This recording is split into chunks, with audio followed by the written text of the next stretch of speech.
মৰমৰ ছাত্ৰ-ছাত্ৰীসকল, তোমালোকৰ আগন্তুক হাইস্কুল শিক্ষান্ত পৰীক্ষাত আহিবলগীয়া সম্ভাৱ্য ৰচনাখনৰ বিষয়ে আজি আলোচনা কৰোঁ আহাচোন। তোমালোকৰ প্ৰশ্ন কাকতখনত 3খন ৰচনাৰ উল্লেখ থাকিব। তাৰ পৰা যিকোনো এখন ৰচনা 8 নম্বৰৰ উপযোগী হোৱাকৈ তোমালোকে লিখিব লাগিব। ইতিমধ্যে তোমালোকে হয়তো বিগত বৰ্ষৰ হাইস্কুল শিক্ষান্ত পৰীক্ষাৰ প্ৰশ্ন কাকতসমূহ অনুশীলন কৰিয়ে আছা। সেই প্ৰশ্নসমূহৰ পৰা এই বছৰৰ প্ৰশ্ন কাকতখনত যিকোনো এখন ৰচনা উল্লেখ থকাৰ সম্ভাৱনা প্ৰচুৰ। কেইখনমান সম্ভাৱ্য ৰচনা তোমালোকক মই নিৰ্বাচন কৰি দিছোঁ। তাৰ উপৰিও সাম্প্ৰতিক পৰিস্থিতি অনুধাৱন কৰি তোমালোকক আৰু এখন ৰচনা প্ৰস্তুত কৰি দিয়া হৈছে। সেইখনো তোমালোকে পঢ়ি যাবাচোন। তোমাৰ প্ৰিয় সংগীতজ্ঞ বা তোমাৰ প্ৰিয় ব্যক্তি বুলি আহিলেও তোমালোকে এইখন ৰচনা লিখিব পাৰিবা। ৰচনা লিখোঁতে তোমালোকে প্ৰশ্ন কাকতত দিয়া অনুসৰি লিখিবলৈ চেষ্টা কৰিবা। প্ৰশ্ন কাকতত তোমালোকক পদ্ধতিগতভাৱে 4টামান পদ্ধতি দিয়া থাকিব, যেনে আৰম্ভণি, উপস্থাপন, ব্যক্তিগত মতামত, সামৰণি। এই গোটেইকেইটা সামৰি তোমালোকে ৰচনাখন লিখিবলৈ চেষ্টা কৰিবা।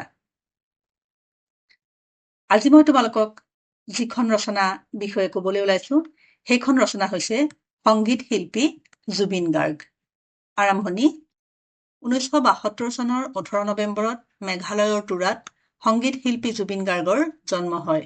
তেওঁৰ পিতৃ কপিল ঠাকুৰ ওৰফে মোহিনী মোহন বৰঠাকুৰ আৰু মাতৃ ইলি অধ্যাপক।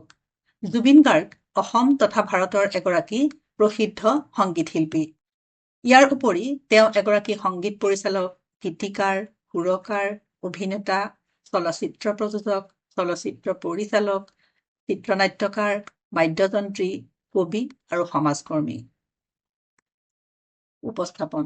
জুবিন গাৰ্গে অসমীয়াৰ উপৰিও হিন্দী, বাংলা, বড়ো, কোচৰাজবংশী, কমতাপুৰী, গোৱালপৰীয়া, চাহবাগানীয়া, হাজং, মিচিং, কাৰ্বি, গাৰো, ৰাভা, পাটিৰাভা, ডিমাচা, টাই আহোম, দেউৰী, নেপালী, ভোজপুৰী, বিষ্ণুপ্ৰিয়া মণিপুৰী, ককবৰক, উৰিয়া, তামিল, তেলেগু, কন্নড়, ইংৰাজী আদি, গালো, তিৱা, নিচি, মালায়ালম, মাৰাঠী, সংস্কৃত, হিন্দী, উৰ্দু আদি বহুতো ভাষাত কণ্ঠদান কৰিছে।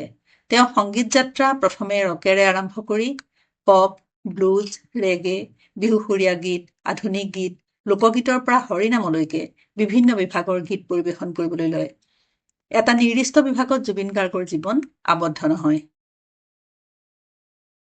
1992 চনত জুবিন গাৰ্গৰ প্ৰথমটো এলবাম অনামিকা মুক্তি পোৱাৰ লগে লগে পেছাদাৰী সংগীত জগতখনৰ সৈতে তেওঁ জড়িত হৈ পৰে।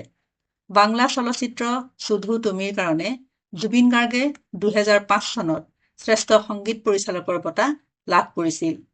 হিন্দী ভাষাৰ ইয়া আলি গীতটোৰ বাবে 2006 চনত গ্ল'বেল ইণ্ডিয়ান ফিল্ম এৱাৰ্ড আৰু ষ্টাৰডাষ্ট এৱাৰ্ডত পুৰুষৰ শাখাত শ্ৰেষ্ঠ নেপথ্য কণ্ঠশিল্পী বঁটা লাভ কৰিছিল।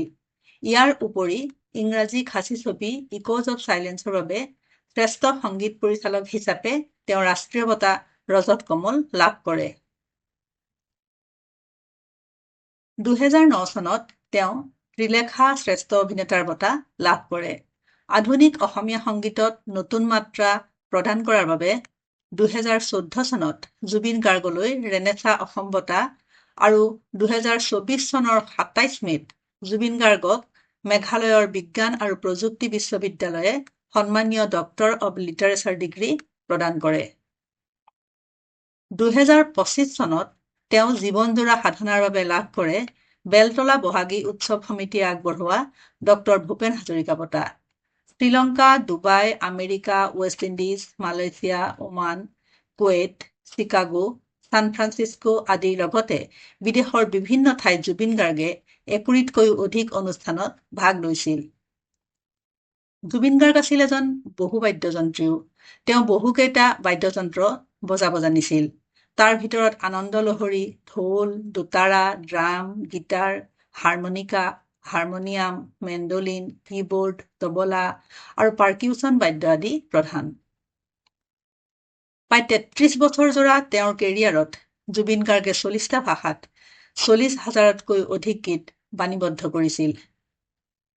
জুবিন গাৰ্গৰ কণ্ঠত গীতি সাহিত্যৰ সীমাবদ্ধতা তথা পৰিধি অতিক্ৰম কৰাৰ ক্ষমতা আছিল।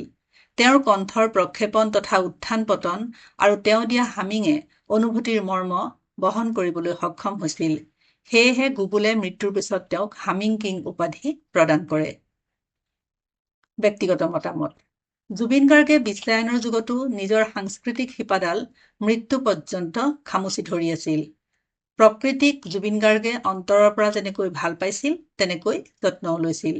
গছ, চৰাই, জীৱ-জন্তুক তেওঁ মানুহৰ দৰে মৰম কৰিছিল। ইয়াৰোপৰি দুখীয়া, নিচলা, অসুখীয়া আৰু সমস্যাৰ জৰ্জৰ মানুহৰ প্ৰতি জুবিন গাৰ্গৰ সহায় আৰু সহানুভূতি আছিল অসীম। তেনে লোকক সহৃদয়তাৰে আৰু মুক্ত হস্তে তেওঁ ধন দান কৰিছিল। সামৰণি: 2025 চনৰ 19 ছেপ্টেম্বৰত ছিংগাপুৰত জুবিন গাৰ্গৰ আকস্মিক মৃত্যু ঘটে। অসমৰ কামৰূপ মহানগৰ জিলাৰ সোণাপুৰত জুবিন গাৰ্গৰ শেষকৃত্য সম্পন্ন কৰা হয়। জুবিন গাৰ্গৰ মৃত্যুত বিশ্ববাসী শোকত ভাগি পৰাৰ লগতে বিশ্বজুৰি প্ৰতিক্ৰিয়া দেখিবলৈ পোৱা গ'ল। সমগ্ৰ অসমত জাতি, ধৰ্ম, বৰ্ণ নিৰ্বিশেষে লাখ লাখ শোকাতুৰ লোক একত্ৰিত হৈ জুবিন গাৰ্গক শেষ শ্ৰদ্ধা নিবেদন কৰা দৃশ্যই সমগ্ৰ বিশ্বতে ইতিহাস সৃষ্টি কৰিলে। সমাজৰ যিকোনো অন্যায় অবিচাৰৰ প্ৰতি সততে মাত মতা জুবিন গাৰ্গ আছিল মানুহৰ প্ৰাণৰ শিল্পী, হিয়াৰ আমঠু, যুৱচামৰ হাৰ্টথ্ৰব। ছাত্ৰ-ছাত্ৰীসকল, আশা কৰোঁ তোমালোক উপকৃত হৈছা। আজিলৈ এৰিছোঁ। ধন্যবাদ।